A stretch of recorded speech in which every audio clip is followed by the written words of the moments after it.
Linda Evans, Dynasty's dazzling diva, didn't just break hearts, she shattered lives. At 80, she flaunted a shirt-matching, balloon-twirling lover 28 years younger in a lust-fueled scandal that torched her legacy. But that's not all. Rumors swirl of a secret love child with a Hollywood titan, hushed up with millions. Now 82, she's bolted to a creepy forest lair, hoarding twisted secrets that could topple Tinseltown. Is she hiding from the law or her own dark past? You need to watch this. Her insane life unravels next. Linda Evans was born Linda Evenstad on November 18, 1942, in Hartford, Connecticut. Her Norwegian heritage was a big part of her identity. The name Evenstad came from a small farm in Nes, Hedmark, where her paternal great-grandmother had lived before immigrating to America in 1884. She was the second of 3 daughters, born to Arlene and Alba Evenstad. Both of her parents were professional dancers, so creativity and performance were always present in her home. But despite being surrounded by the world of entertainment, Linda was an extremely shy child who avoided attention whenever possible. When she was just 6 months old, her family moved from Hartford to North Hollywood, California. This change put her right in the middle of the entertainment industry. Though she had no plans of being part of it, she attended Hollywood High School, where she shared classrooms with future stars like Carol Wells and Stephanie Powers. Her parents' love for performance never really influenced her. While they thrived in the spotlight, Linda preferred to stay in the background. She struggled with crippling shyness, making it hard for her to feel comfortable in social situations. At 14, her parents saw that she needed help overcoming her fear of attention. They encouraged her to take acting classes, not to push her toward a career in Hollywood, but to help her gain confidence. At first, she was hesitant. Standing in front of people and performing felt terrifying, but acting gave her something unexpected. It allowed her to express herself in a way that felt safe. Instead of feeling exposed, she felt free. Playing different roles helped her tap into emotions she had always kept hidden. That decision changed everything. At 15, she went with a friend to a television commercial audition. Her friend was nervous, and Linda was there for support. She had no intention of trying out, but fate had other plans. A director at the audition noticed her and asked if she wanted to read for the part. She had never auditioned for anything before, but she agreed. To her surprise, she got the role. That unexpected moment introduced her to acting in a way she had never imagined. The commercial led to more opportunities. Soon, she was doing modeling work and landing small roles on television. In 1960, she got her first speaking part on Bachelor Father, a popular series at the time. On set, she met John Forsythe for the first time. Neither of them knew it then, but their paths would cross again years later, in a way that would change both of their careers. She also appeared on The Adventures of Ozzie and Harriet, another well-known show of the era. These early roles were small, but they gave Linda experience in front of the camera and helped her grow more comfortable in an industry she had never planned to be part of.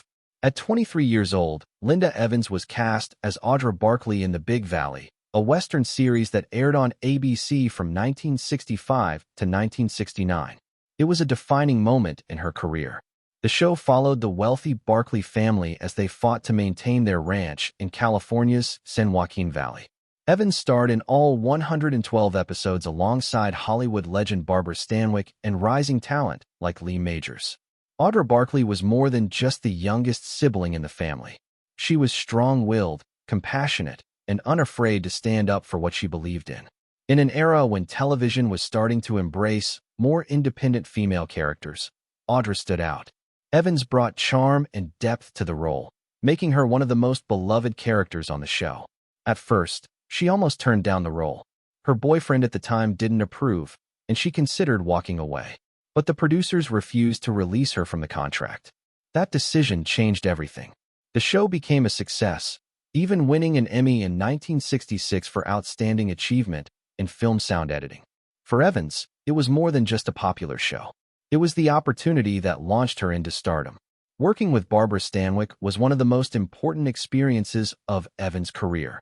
Stanwyck was known for her no-nonsense attitude and deep professionalism. She took Evans under her wing and taught her how to command attention on screen. In one unforgettable moment, Evans struggled to understand what it meant to have presence in a scene. Instead of explaining, Stanwyck kicked her onto the set in the middle of filming. The lesson stuck. Evans later credited that moment with helping her find confidence as an actress. Their bond went beyond acting. During the show's run, Evans' mother passed away. Stanwyck became a source of comfort, even telling her, "I'll be your mom now." That simple statement meant everything. More than just a mentor, Stanwyck was a guiding force in Evans' life. She taught her the importance of discipline and hard work, values that Evans carried throughout her career. When The Big Valley ended in 1969, Linda Evans was already a well-known name in television. Linda Evans took on bold and unexpected roles in the mid-1970s, stepping away from the wholesome image she had built on television. In 1974, she starred in The Klansman alongside Lee Marvin and Richard Burton. The film, based on William Bradford Huey's novel, told the story of a racially divided southern town on the brink of violence. Evans played Nancy Poteet, a young woman whose assault triggered rising tensions between black residents and the town's white authorities. The film aimed to tackle serious social issues, but critics felt it handled them poorly. Many saw it as exploitative rather than thought-provoking. Despite the backlash, The Klansman remains significant for its raw depiction of race relations in a volatile era. It also marked one of O.J. Simpson's first acting roles, adding to its historical curiosity. In 1975, Evans took on a completely different role in Mitchell, a crime thriller starring Joe Don Baker. She played Greta, a high-class escort caught in a dangerous world of corruption. The film followed Baker's character, an aggressive detective taking on powerful criminals with his own brand of justice. Greta wasn't just a love interest. She was tangled in the film's larger conflicts, making her an important piece in the story's puzzle. Mitchell was not well received at the time. The New York Times called it mindless small-screen entertainment, and critics dismissed it as forgettable. But years later, it found an unlikely second life. When Mystery Science Theater 3000 featured it in the 1990s, its exaggerated action and tough guy cliches made it a cult favorite. Evans' performance showed her willingness to take risks, even in films that didn't get critical praise. These roles were a clear departure from her days as Audra Barkley on The Big Valley. They let her explore darker, more complex characters, but they also showed how difficult it was to transition from television to film.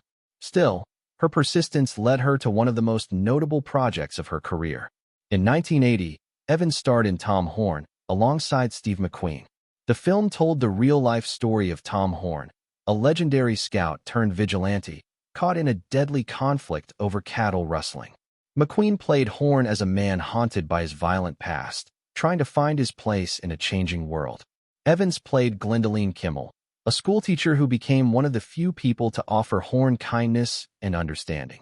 Her character brought warmth to a story dominated by lawlessness and betrayal. The production of Tom Horn faced serious challenges. McQueen's health was already in decline due to mesothelioma, an aggressive form of cancer. His illness added a quiet intensity to his performance, making it one of the most poignant of his career. The film itself received mixed reviews. Some critics praised McQueen's depth and authenticity, while others felt the pacing was uneven. Over time, Tom Horn gained more appreciation, especially among Western fans who saw it as an underrated entry in McQueen's filmography. For Evans, the film proved she could hold her own, alongside one of Hollywood's biggest icons. It also marked an important shift in her career. Though she continued acting in films, her most defining role was still ahead of her. Linda Evans was 39 when she landed the role of Crystal Carrington in Dynasty. In Hollywood, that was considered too old for a leading lady, but producer Aaron Spelling ignored the industry's usual rules. He wanted someone with classic glamour and warmth. Evans had both. When Dynasty premiered on January 12, 1981, she played Crystal, the secretary-turned-wife of oil tycoon Blake Carrington. She started with a salary of $15,000 per episode, but by 1989, that number had jumped to $100,000, making her the highest-paid actress on television. This role was a second chance for Evans. In the 1960s, she was a star on The Big Valley, but by the late 70s, her career had faded. Dynasty was supposed to be her big comeback, though it didn't seem that way at first. The show struggled in its first season, ranking number 29 in the ratings. Everything changed in 1982 when Joan Collins joined as Alexis Carrington, Blake's ex-wife. With her arrival, Dynasty took off. By 1984, it was the #1 show in America, drawing 20 million viewers a week. Playing Crystal wasn't just about looking elegant. The role was physically demanding. One of the most famous moments in the show's history came in 1983 when Crystal and Alexis fought in a lily pond. It took 2 days to film, and Evans insisted on doing her own stunts. That scene became a cultural phenomenon, drawing 30 million viewers. Fans loved watching Crystal and Alexis go head-to-head, but off-camera, things weren't as entertaining. Evans and Collins had a difficult relationship.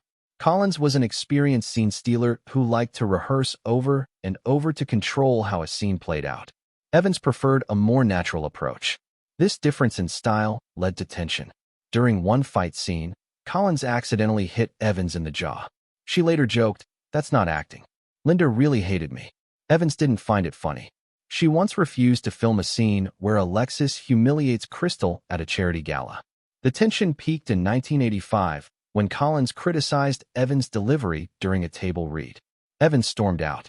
Despite the stress, their rivalry kept viewers hooked. In May 1985, Dynasty aired its most-watched episode, the Moldavian Massacre season finale. In this cliffhanger, terrorists attacked a royal wedding, leaving Crystal and Alexis caught in the chaos. The episode drew 35 million viewers. Off-screen, though, Evans was struggling. The stunts had taken a toll on her body, leaving her with chronic back pain. She also felt trapped by the increasingly outrageous script. By 1989, she had enough. She filmed just 6 episodes of season 9 before walking away. Looking back, she said, "I felt like a puppet. Crystal was trapped, and so was I." Even with the challenges, Evans' performance didn't go unnoticed. In 1982, she won the Golden Globe for Best Actress in a Drama Series, tying with Dallas star Barbara Bel Geddes. She earned 4 more Golden Globe nominations and a 1983 Emmy nod, though she never won. Fans adored her. She took home 5 consecutive People's Choice Awards, a record that stood until Jennifer Aniston's run on Friends. At the height of her fame, Evans appeared on 6 magazine covers in a single month.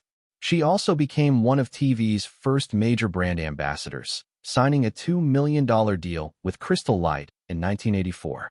Her Beauty and Exercise book, released in 1983, sold 500,000 copies. But Dynasty's biggest off-screen controversy came in 1985, when Rock Hudson guest starred as Crystal's old flame. The script called for a kissing scene between Evans and Hudson. At the time, no one knew he was battling AIDS. To protect her, Hudson gargled antiseptic mouthwash before filming. When his diagnosis became public, Evans faced backlash. Crew members avoided her, and some refused to share a makeup trailer. "I became a pariah overnight," she later said. ABC even considered cutting the kiss from future broadcasts, but by then, 28 million people had already seen it. Meanwhile, her feud with Collins never really faded. In 1986, Collins mocked Evans's acting, saying her range was from A to B. Evans was so insulted that she skipped Dynasty reunions for over a decade. It wasn't until 2006, when they both appeared on Hell's Kitchen, that Collins finally admitted, "We were oil and water, but the show needed both." Evans left Dynasty in 1989, exhausted from nearly a decade of high-stakes television. She had become one of the most iconic figures of the 1980s, but the experience drained her. Years later, she admitted that while the show made her famous, it also left her feeling trapped. Still, Dynasty remains her defining role, securing her place in television history. Linda Evans's life was shaped by love, betrayal, and reinvention. Her first marriage to actor-director John Derek seemed like a Hollywood fairy tale when they wed in 1968. She was 25 when they met on the set of The Big Valley, drawn to his confidence and charm despite their 16-year age gap. For nearly a decade, she put his career first, stepping away from acting because he wanted her to focus on being his ideal wife. She did everything to make the marriage work, believing in the life they were building together. Then came Christmas Day in 1973. That morning, Derek sat her down and told her he was in love with someone else, 17-year-old Bo Derek. He had met Bo when she was just 16 during a film shoot in Greece.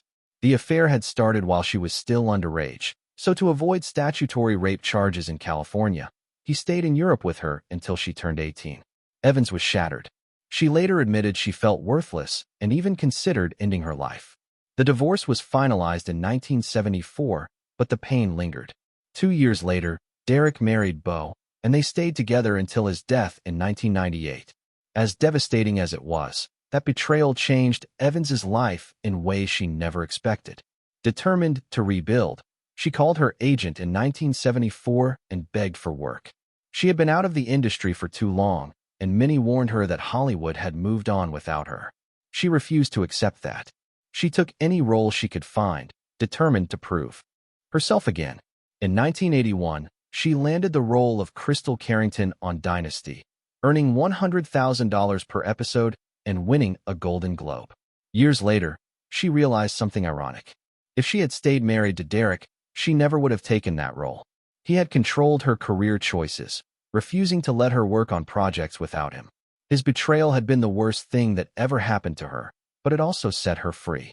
Decades later, Beau Derek admitted she still felt guilt over what happened, calling the affair a horrible thing that broke her heart. But Evans had long since made peace with it. Instead of holding on to anger, she forgave Beau, and the two even became friends. "I don't stop loving people just because I'm not with them," Evans once said. "I just love differently." Her second marriage was supposed to be different. In 1975, she married Los Angeles real estate mogul Stan Herman. After the chaos of her divorce, she wanted stability, and Herman seemed like the perfect partner.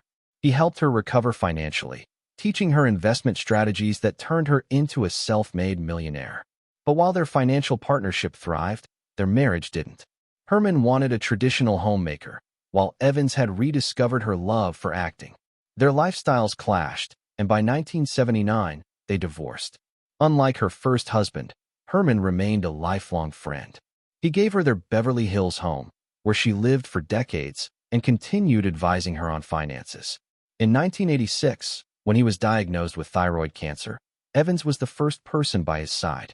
She even considered remarrying him as she cared for him during treatment. A close friend at the time said, "Having her back in his life is the best medicine he could get." Though their romantic relationship ended quickly, his influence lasted a lifetime. He had given her the financial knowledge she needed to negotiate massive contracts during Dynasty, turning her into one of television's highest-paid actresses. Despite the love and respect they had for each other, their divorce left Evans disillusioned with marriage. She later admitted, "I was tired of being a housewife. Now that both Stan and I are successes, the thought of settling down is appealing."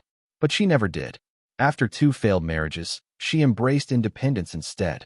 By the late 1980s, after leaving Dynasty, she made a dramatic choice.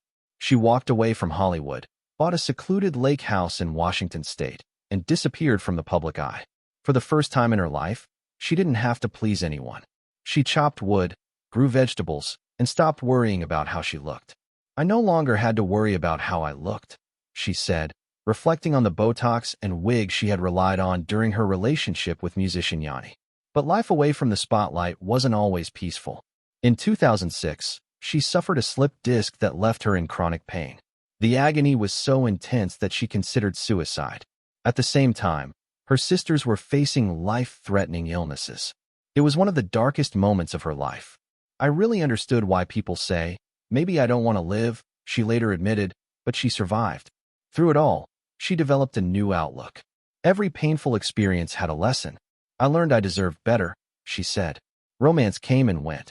She spent 9 years with Yanni, who was 12 years younger, but she never remarried.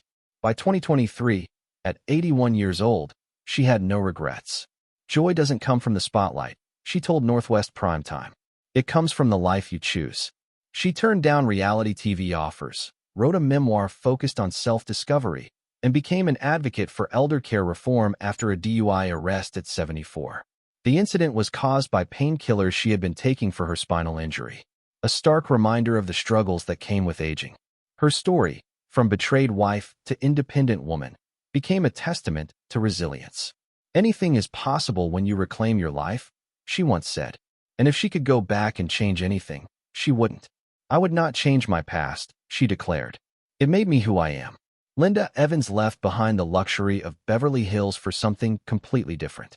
In 1989, she moved to a 70-acre property in Rainier, Washington, a quiet retreat with a river, guest cottages, and a small circle of close family and friends. She had bought the land while still starring in Dynasty, but once Hollywood was behind her, it became her full-time escape. "I live in heaven here," she said, sharing her home with her sister, nephew, and ex-stepdaughter, Sean Derrick. Her lifestyle changed completely. She downsized to a 2-bedroom house filled with natural light and spent her days gardening and hiking. She wanted something real, far from the superficiality of fame. "You want to be where your heart feels safe," she told Oprah, adding that getting older had given her more certainty in who I am. She also embraced alternative healing, studying Eastern philosophy and naturopathy after being diagnosed with idiopathic edema. Her search for spiritual understanding led her to J.Z. Knight's Ramtha's School of Enlightenment, a controversial group that played a role in her decision to settle in Washington. Long before wellness culture became mainstream, Evans was already promoting the connection between beauty and well-being. In 1983, she published the Linda Evans Beauty and Exercise book, a 125-page guide combining fitness, skincare, and mental health. The book, released by Simon & Schuster, sold over 500,000 copies. It included step-by-step workouts, skincare routines, and affirmations like, "Beauty begins within." She collaborated with her ex-stepdaughter, Sean Catherine Derrick, on the project, introducing ideas like intuitive eating and meditation, rare concepts in the fitness culture of the 1980s. In 1992, she took her wellness philosophy further, launching Linda Evans Fitness Centers, a chain of women's gyms run by CEO Mark Golliff.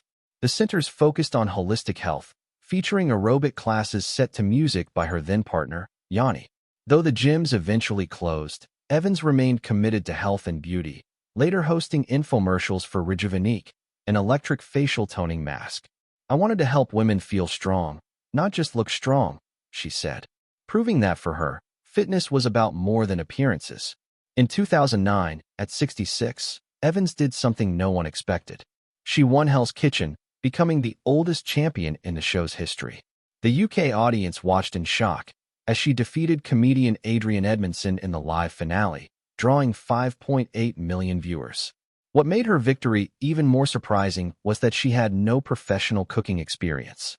Her culinary skills were mostly limited to home cooking and memorizing recipes for Dynasty kitchen scenes. Her start on the show was rough.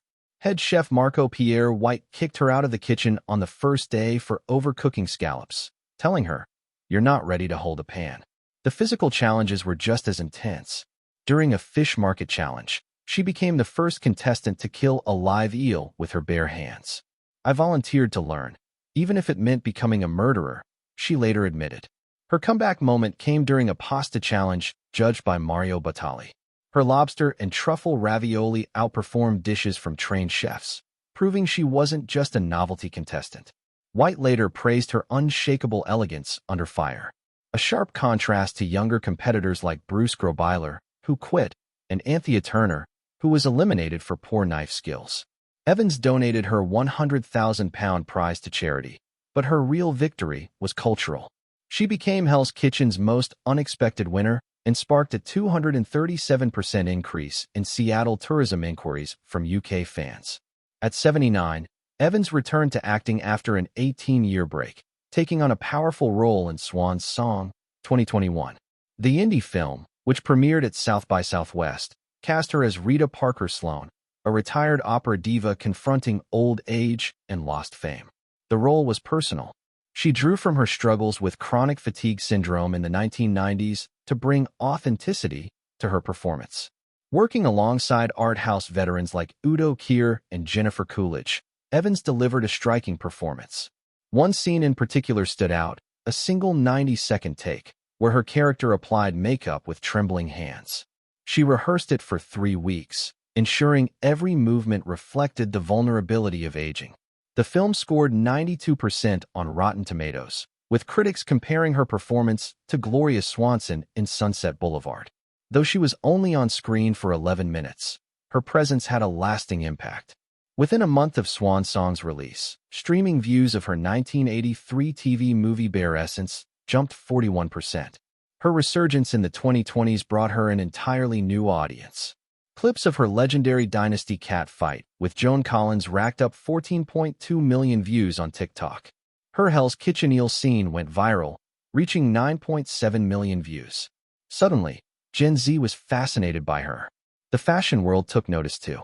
In 2022, her metallic ball gown from Dynasty's infamous Moldavian massacre episode sold for $47,000, 325% above its original estimate.